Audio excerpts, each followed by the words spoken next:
Good afternoon, everyone. Thank you so much for joining Issue 1 in the National Council on Election Integrity. My name is Michael Beckel, and I'm a spokesman for the National Council and research director at Issue 1. We really appreciate everybody taking the time to join us this afternoon. And at any point, if you've got questions, please put them into the chat function, and we will be answering questions at the end of our regular program. So to start us off, I'll introduce you to Nick Penniman, the CEO and founder of Issue 1. Thank you, Michael. I'm so honored to be here today with Ambassador Roemer, Secretary Albright, Leader Frist, Congressman Wamp, as part of this amazing effort. Issue 1, the organization I founded 6 years ago, helped establish the National Council on Election Integrity, which is a bipartisan group of 44 government, political, and civic leaders. About 6 weeks ago, they have come together to defend the legitimacy of the 2020 election and to ensure that every American's vote is counted this year. This group of leaders includes cabinet secretaries, former elected officials, retired military leaders, civic leaders, and an equal number of Republicans and Democrats. True parity, 50-50 parity, which is the way we've been from the start. If we recruit a Democrat, we'd recruit a Republican and vice versa. Our goal is to educate the public about how this election is different and what to expect tomorrow night and beyond, and underscore our common duty to count every vote. You can read and learn more about the National Council at counteveryvote.org. Since the beginning of October, the National Council has spent $4.75 million on TV and digital ads, highlighting our ability to hold successful elections in crises before, and stressing that the 2020 election will be no different, and that we have a patriotic duty to count every vote in accordance with all applicable laws. So tomorrow we'll be going up on TV with the next phase of advertising in this public education campaign in Washington, D.C. The ads will be in both in English and Spanish, and then we'll be anticipating spending another $6 million on advertising nationally and in key battleground states in the coming days. There are 3 principles that this council has rallied around, and I want to just read those out loud right now because I think they're very important. Number 1, no candidate or party should urge anyone to interfere with voting or to engage in any threats, intimidation, or acts of violence in connection with the election. Voter intimidation is unlawful. Number 2, no candidate or party should do anything to prevent or delay votes from being accurately counted. Number 3, no candidate should claim victory before the race is called by a consensus of election experts and professional news organizations. So those are our guiding principles, and that's how we will move forward in the coming days, possibly weeks, however long it takes to get to a complete vote count.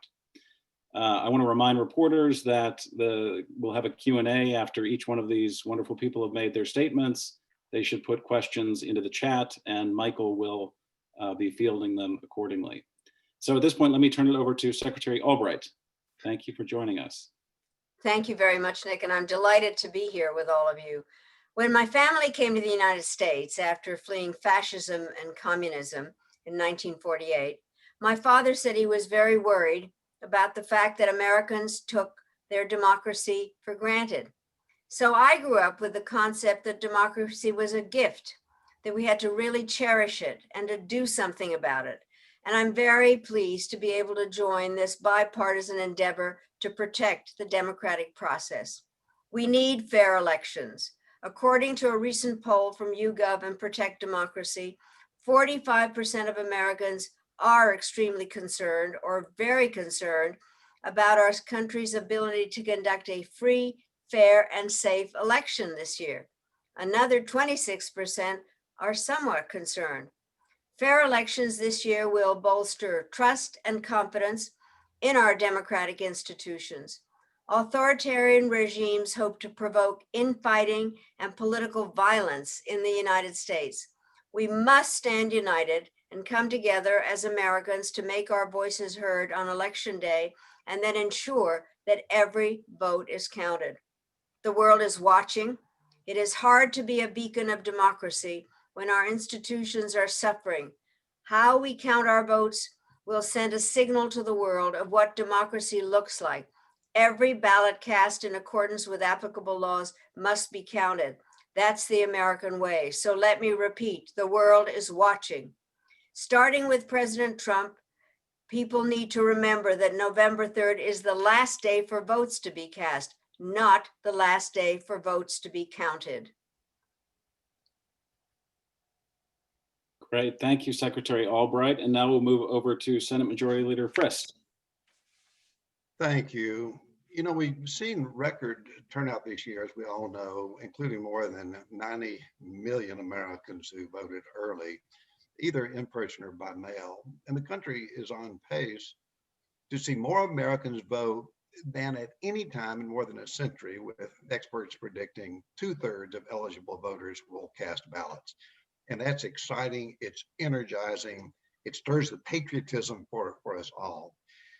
Because of the coronavirus pandemic, millions more Americans have been voting by absentee ballot this year. So it's going to take longer than usual, than it usually does to count these votes. While about a quarter of all ballots cast in 2016, 4 years ago, were absentee or mail-in ballots, this year experts expect that number to be much, much, much higher, possibly as even 50% of voters this year. Whether casting a vote in person or by mail-in ballot, every vote deserves to be heard. It's for this reason that it's unlikely we will know the winner of the presidential race, as well as we all know several Senate and House races on election night, or maybe the day after, and maybe even the day after that. And that's okay. We need to be patient. We need to reassure people. It's because election officials will be taking the time, and that's so appropriate, to get it right. And voters and the media and the candidates and the political parties just must be patient. And candidates on either side of the aisle should not prematurely declare themselves the victor. The Constitution clearly guarantees the right to vote, but not the right to a quick outcome. Thank you.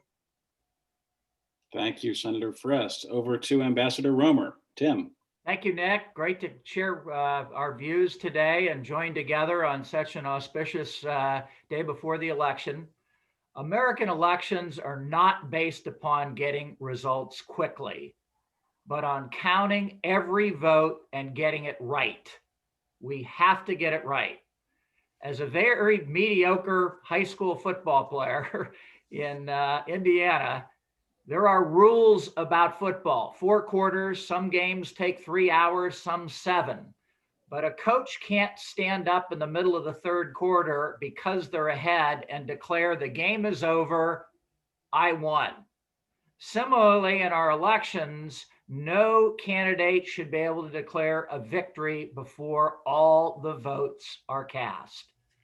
The bedrock principle of our republic is our elections, fair and honest, and counting every single vote. America is a beacon of democracy to the rest of the world. And even during a pandemic, we can show how we can carry off this election in a fair manner. Voting, after all, is in our DNA as Americans. We voted in the revolution for revolution. We voted during the Civil War, despite the conflict. We voted during the pandemic in 1918. And we voted during tumultuous times during the 1960s. We are voting currently, and tomorrow, let's count every vote. As a former 9/11 commissioner, we were very, very interested to hear that the people on Flight 93 took a vote before they decided to rush the cockpit and take that plane back from the terrorists, save lives in the US Capitol, and save freedom in so many ways. As a former ambassador to India, the biggest democracy in the world, I virtually witnessed people carrying other people on their backs to the polling places to go cast their votes. Let's make sure tomorrow that we have every ballot is counted according to applicable laws. no matter who you voted for and no matter how you voted. Thank you, Nick. Thank you, Tim. Congressman Wamp. Well, thank you, Nick. What a privilege to be a part of this august group. Some people have asked if we have any authority, and the truth is, no, we don't have any statutory authority. We don't have anything really except a shared belief that our country is more important than our political party, that we all together want to declare country over party. One of the political footballs, to use another sports analogy, of the last 20 years is the term American exceptionalism. Well, we're not going to debate that, but I will tell you what is exceptional. It's exceptional that free people can cast their votes in a fair way under the applicable law and freely choose their own leaders. And then that's followed by a peaceful transfer of power, which is exceptional. The whole world looks up to that. It is noble. It is noble for all of our children, regardless whether you're Republican, Democrat, Independent, whether you love politics or hate politics. It is noble that we get to choose our own leaders. So that's what hangs in the balance, not only once again, but especially this week, because we're divided. We're tribal. Our group is very different. On the Republican side of our group, which 50-50 Republicans and Democrats, we have people that are pro-Trump, anti-Trump, ambivalent to Trump. On the Democratic side, we have everyone from progressives to moderates to conservative Democrats. We are kind of the face of American politics, and we stand together to say we have to put our country first here. We have to get through this week. We don't want to be an arbiter. We're not about electing or not electing either side. We just want it to be done in a fair way and under the law. And that means that some states have days and even more than a week to count the votes that were cast ahead of Election Day.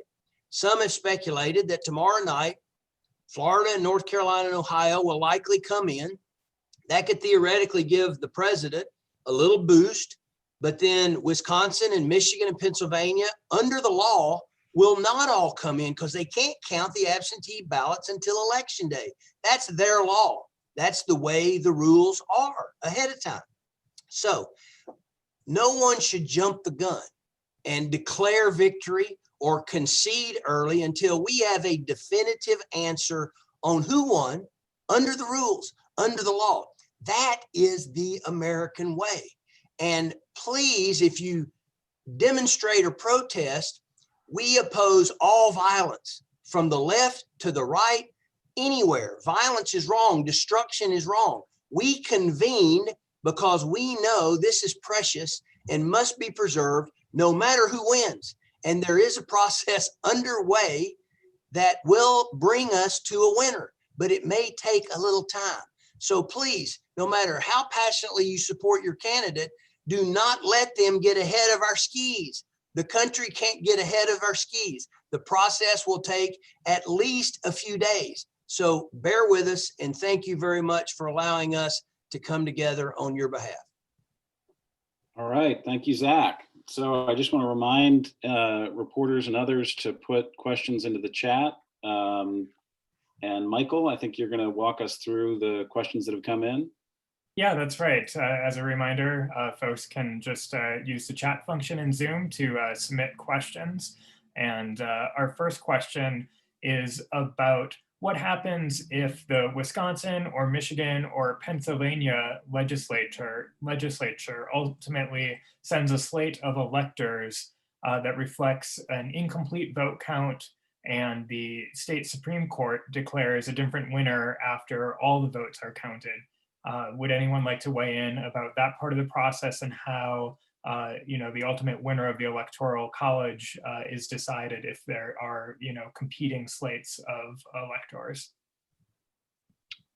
Yeah, so Tim, unless you want to take that, I mean, I'll just jump in first, Nick. I just say, look, there are 50 different scenarios and hypotheticals that we could have to deal with questions.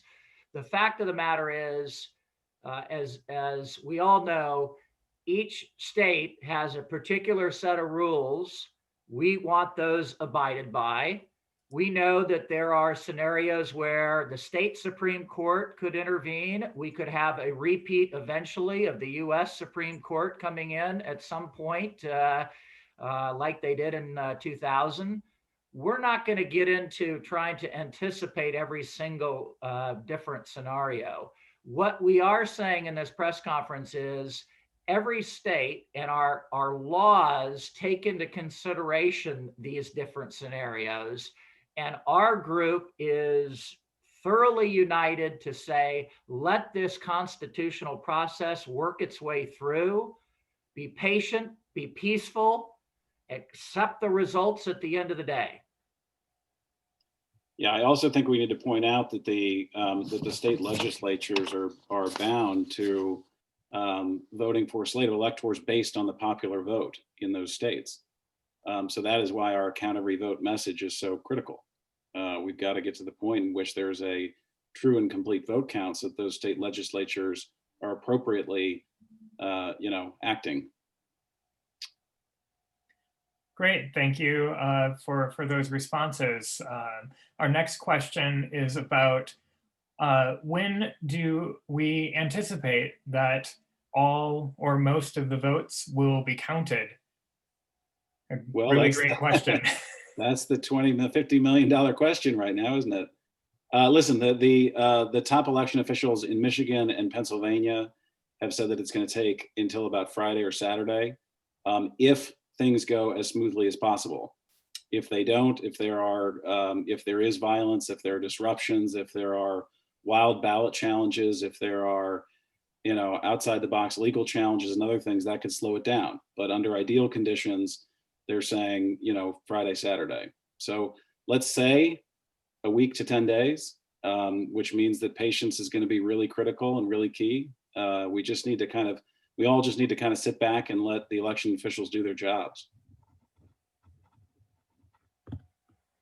Let me follow up on that, because I gave a little sneak preview of this, because if you watched 60 Minutes, sorry about the other networks last night, you saw a special on Arizona, where Arizona clearly has been counting a ton of absentee ballots already.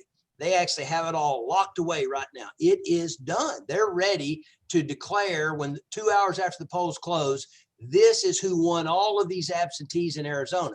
So Arizona is a state where by midnight, we actually may know who won Arizona.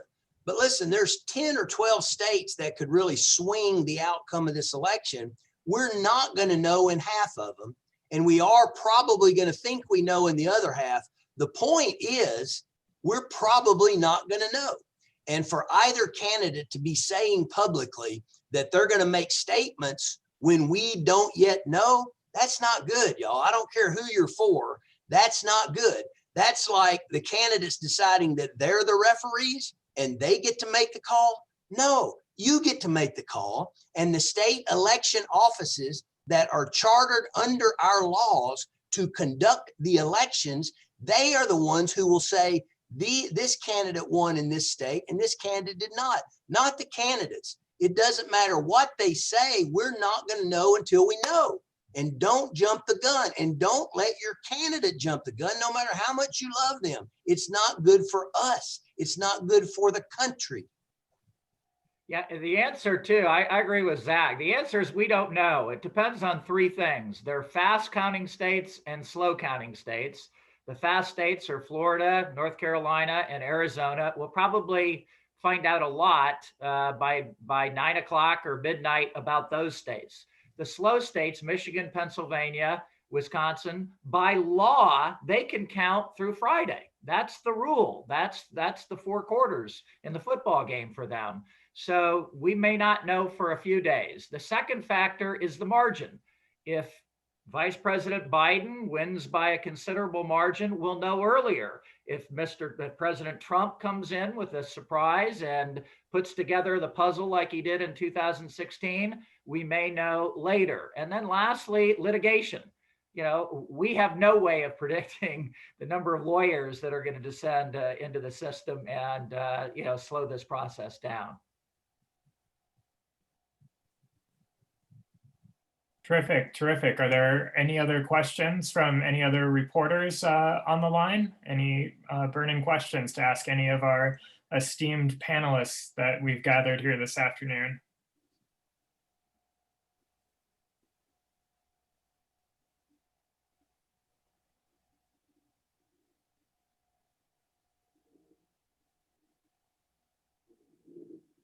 Okay. Well, again, All right. I think we can just thank everyone for tuning in this afternoon and being able to encourage folks to learn more about the campaign and the National Council on our website at counteveryvote.org. You can keep up with us on social media, on Facebook, on Twitter, and I just really want to give a hearty thanks to every member of the National Council for joining us this afternoon. It's been a real pleasure having everyone on the call. Yes, thank you so much, folks. Thank you all. Thank you. Bye. Thank you. Thank you all.